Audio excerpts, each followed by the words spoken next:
Salut et bienvenue sur Cybermatic pour une nouvelle vidéo sur Outlook. Tu as peut-être eu l'occasion de le voir, mais sur Outlook, tu as un petit bouton en haut à droite qui te permet de tester la nouvelle expérience. La nouvelle expérience modifie quand même assez en profondeur l'interface d'Outlook et du coup, on va aller faire un petit tour sur ce logiciel pour voir tout ce qui a changé. On passe à la pratique.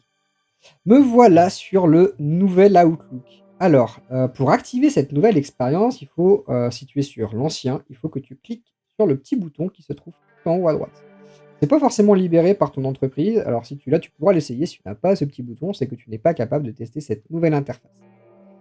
Globalement, il y a quand même pas mal de choses qui ont changé, notamment, tout ce qui est paramètres, les paramètres d'Outlook ne sont plus sur, le bandeau latéral de gauche. Ils sont tous maintenant embarqués directement dans la partie supérieure. Ça ressemble un petit peu à ce qu'on a sur Microsoft 365. Vraiment, on localise les boutons un petit peu comme sur l'interface 365. Et à l'intérieur, du coup, de ces paramètres, on retrouve peu ou prou les mêmes options qu'on avait sur l'ancienne Outlook. Donc, bien sûr, l'ajout des comptes. Ok, donc il y a un truc sur les comptes qui sera important, qu'on va échanger un petit peu après. Les réponses automatiques, les signatures peuvent être du coup directement embarquées. Ok, donc on voit les paramètres appliqués au niveau des comptes, on peut directement les changer ici.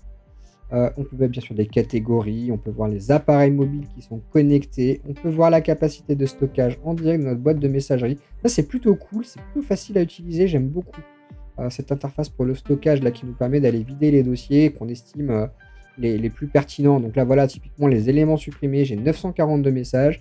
Si je veux me libérer de 100 mégas, tout de suite, je sais que je peux vider ici. Donc vraiment, cette option de stockage là, elle est vraiment canon. Au niveau des paramètres généraux, c'est pareil, c'est du très classique. On va définir la langue. Alors, on peut utiliser les mêmes paramètres que Windows. On va pouvoir définir quel est le mode d'affichage. On peut mettre de l'apparence, sombre ou clair, avec des designs modernes. Alors, moi, je suis resté assez tradi. J'ai regardé les interfaces classiques. Je vais essayer le mode sombre ou un mode dynamique. Pourquoi pas? C'est là que ça se passe. Quelles notifications on va recevoir? Ok, donc toutes les notifications sont dans Outlook. On peut avoir les courriers, calendriers, documents. Seulement quelques-uns de ceux-là, c'est vraiment une question de choix. L'accessibilité, confidentialité, donc vraiment il y a plein d'options que je te laisse découvrir toi-même pour personnaliser ton expérience dans Outlook. Mais voilà, globalement, tu retrouveras les mêmes choses que tu avais sur l'ancien Outlook, juste pas rangées au même endroit. Et tu peux bien sûr rechercher un paramètre. Donc si tu cherches calendrier, voilà, tu as calendrier global, publier, partage, hop, et tu peux directement aller chercher ton paramètre via ce menu de recherche si tu es complètement perdu. Maintenant, en termes d'interface au niveau des courriers, alors ça a changé, mais pas trop. Ça a surtout changé au niveau du bandeau supérieur. C'est vraiment là que l'ensemble a été modifié. On a également là une toute petite box qui nous permet de voir quel est l'élément qu'on a sélectionné. Donc voilà, c'est là que ça se modifie avec la personne qui nous l'a envoyé, la personne qui l'a reçu.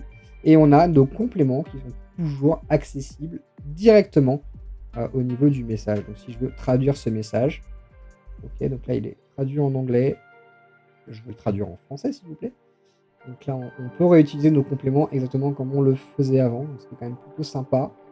Voilà, donc on a notre traducteur qui est là et qui nous permet du coup d'avoir un message traduit. Alors pour le coup, j'arrive pas forcément à l'agrandir.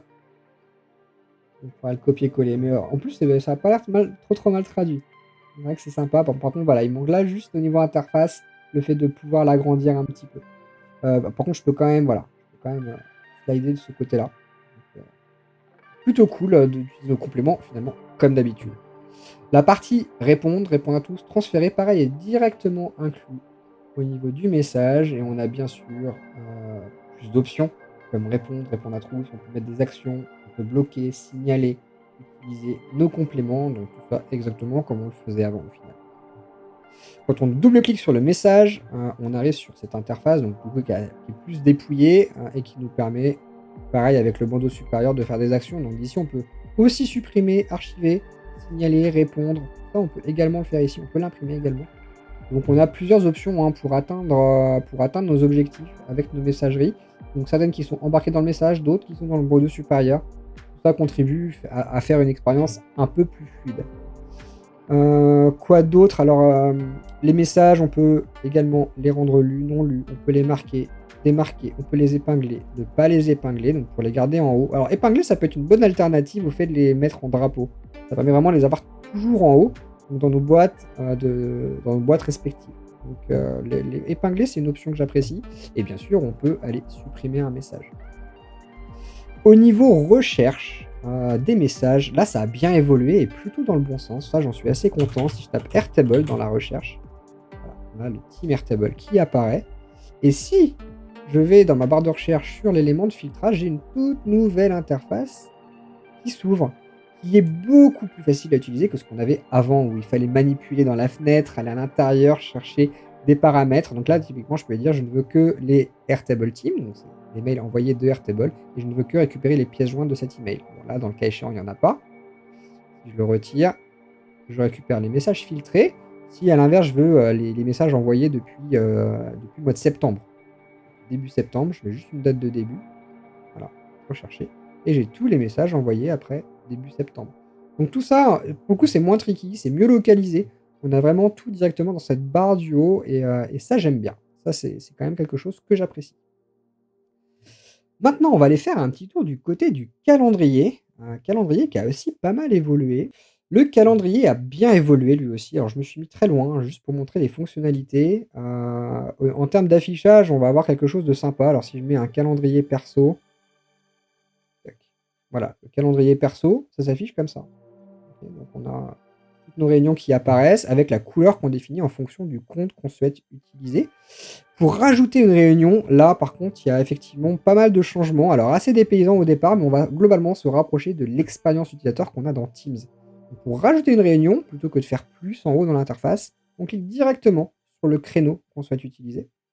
Et ça nous ouvre cette fenêtre pour créer notre réunion. Donc là, on va écrire notre réunion test YouTube. Ici.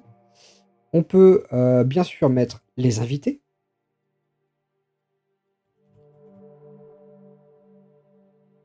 Ok. On a directement des suggestions pour les horaires qui apparaissent. Donc on voit que là, tout le monde est disponible. Les horaires suggérés, donc voilà, c'est duré 50 minutes. On peut modifier l'heure à ce moment-là. Alors moi, j'ai configuré des réunions de 50 minutes. C'est pour ça qu'il met 10h50. Si c'est pas configuré, il mettra une heure complète. On peut directement lui expliciter que c'est une réunion Teams. Alors avant, il fallait rajouter un composant dans Outlook et tout. C'était un petit peu galère. Maintenant, on peut directement le faire et bien sûr rajouter une description. Alors là, c'est bien, mais il n'y a pas tout. On a quand même beaucoup plus d'options à paramétrer. Quand on va dans Autres options, ça ouvre une autre fenêtre contextuelle dans laquelle on va pouvoir s'amuser. Donc on retrouve pas mal des options qu'on avait avant, notamment l'assistant de planification. Ça c'est top, c'est un super outil qui permet de voir quand tout le monde est disponible. Donc là, quand on a 6 personnes, on voit quand c'est dispo ou pas dispo. On peut directement rajouter des participants. Ici, c'est directement embarqué en obligatoire, en facultatif. On peut rajouter des salles si elles sont configurées dans l'environnement de travail que tu utilises. Donc ça, c'est plutôt chouette. Les options de réponse, on peut demander des réponses, on peut autoriser le transfert ou pas, on peut masquer les listes des participants ou pas. Bien sûr, on peut modifier notre statut de présence par rapport à cette réunion. On peut mettre le rappel, on peut le catégoriser. Donc ça, c'est les catégories qu'on a vues avant dans les paramètres. On peut mettre si elle est privée, cette réunion. On peut mettre du sondage, on peut envoyer toutes ces opérations-là. C'est directement embarqué. Quand on est OK avec la réunion qu'on a planifiée, on fait envoyer. Donc là, on voit directement qu'elle est ajoutée. Et là, la réunion Teams également est planifiée. Tout ça est très, très fonctionnel. Donc voilà, j'ai pas beaucoup de choses à dire en plus. Voilà, ce qui est vraiment dépaysant au départ, c'est le fait de devoir juste sélectionner un créneau et d'ouvrir cette fenêtre. Au début, on n'a pas l'habitude, on cherche à faire un plus ou quoi. Maintenant, on a directement cette option qui est pré-embarquée dans le calendrier Outlook. Également, alors moi, ce que j'adore dans Outlook, c'est qu'on a notre liste des tâches à réaliser. Donc là, quand on clique sur To Do, ça nous permet d'aller ouvrir To Do, qui est un logiciel de plan d'action et qui nous permet de voir quelles sont les choses qu'on a à réaliser. Donc ça, c'est plutôt cool de l'avoir directement embarqué ici. Au niveau des contacts, donc on a les contacts qui sont bien sûr synchronisés. Okay, donc je cacherai les noms, voilà, je cache les noms pour des questions de confidentialité.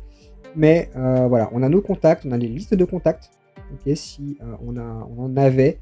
On a également notre annuaire complet de contacts, donc la global mailing list de l'entreprise qui apparaît au niveau de ces contacts-là. Donc voilà, plutôt fun à utiliser. Pareil, voilà, il n'y a pas de grande révolution, c'est juste remis un petit peu différemment. Et également, on a accès à nos groupes. Donc on a accès aux groupes directement comme ça. Et dans ces groupes, je peux directement, à partir d'Outlook, ajouter des membres. Alors ça, c'est vraiment c'est une option de folie, quoi. Donc là, j'ai mon groupe, je peux rajouter une personne directement à l'intérieur de ce groupe. Donc là, je sais que j'ai un reste de contact normalement qui pourrait fonctionner. Voilà. Les membres, on va l'ajouter, c'est ici. Directement, je peux ajouter mon contact. Tac. Et ça me le rajoute à mon groupe de sécurité. Donc on n'a plus besoin de passer par le centre d'administration. On a une expérience qui est de fait beaucoup plus facile à utiliser, quoi. Donc ça, c'est vraiment une super fonctionnalité. Donc les groupes sont maintenant dispo directement dans Outlook. Pour clôturer, juste une dernière chose, les boîtes partagées. Alors moi, j'avais pour habitude d'ajouter mes boîtes partagées vraiment en tant que boîte de réception. Donc j'avais un compte pour Dimitri Goimbaud sur Cybermatic et j'avais également un compte de contact pour Cybermatic que j'ajoutais de la même manière. C'est plus possible avec la nouvelle interface. Les boîtes mail partagées ne peuvent pas être ajoutées en tant que compte quand on a déjà un email sur le domaine. Donc où et comment faire avec cette boîte de contact? En fait, il n'y a pas d'opération à réaliser. Une fois que tu as ajouté ton compte, donc là, une fois que j'ai rajouté dimitri.goimbaud@cybermatic.fr, automatiquement, j'ai un dossier partagé avec moi qui affiche le compte Cybermatic. Et là, donc, du coup, si je vais sur le compte de contact, je vois notamment que j'ai mis une réunion test YouTube ici, que je suis en capacité d'accepter. Et je vois également que j'ai été ajouté au groupe Cybermatic. Donc là, je vois que mes mails retombent bien par rapport aux opérations que j'ai fait avant. Pareil, pour répondre à des réunions, alors ça marche avec les réunions Teams, les réunions Outlook, avec les réunions Gmail aussi, ça j'ai déjà fait l'expérience. On peut directement répondre. Ok, donc quand on est là, on clique sur le message, RSVP. Alors là, je peux pas l'accepter parce que c'est pas un compte Teams en fait. C'est juste un compte, c'est vraiment juste un compte de boîte de réception. Par contre, effectivement, on a oui, non, peut-être qui s'affiche directement ici. Alors je vais pas pouvoir m'en envoyer une directement, mais voilà, on a cette capacité à répondre directement. Voilà pour cette vidéo Microsoft Outlook dans laquelle je montre tous les éléments de la nouvelle interface. C'est assez complet, il y a vraiment beaucoup de nouveautés. Donc sur ce qui marche, globalement, on ne peut pas dire qu'il y a grand chose qui ne marche pas. C'est une interface qui fonctionne. Peut-être que les caractères sont un peu trop petits. Ça peut être un reproche que je formule. J'aurais bien aimé des caractères plus gros et c'est pas évident de trouver l'option pour pouvoir les faire grossir. Donc ça, c'est un petit peu dépaysant. Après, pour le reste, ça fonctionne. On se rapproche de l'expérience web qu'on avait avant. Donc une expérience que Microsoft déploie au fur et à mesure sur tous ses outils. Voilà, moyennant une petite phase dans laquelle on va devoir s'habituer à l'outil, parce que tous les boutons ont changé, ils ne sont plus à la même place. Globalement, à l'usage, j'en suis relativement satisfait, donc il n'y a pas vraiment de contre-indication à l'utilisation de cette nouvelle interface. Donc vu que ce sera généralisé un jour, autant l'essayer. Donc, si tu as cette option, active cette interface pour en tester tous les tenants. J'espère que ça t'a plu. Abonne-toi à la chaîne et lâche un petit pouce. Ça, c'est la récompense du créateur. Et surtout, abonne-toi à la chaîne pour savoir quand les nouvelles vidéos sortent, grâce à la petite cloche que tu vas pouvoir activer. Allez, amuse-toi bien avec ce nouvel Outlook et nous, on se dit à très bientôt pour un prochain tuto. Ciao.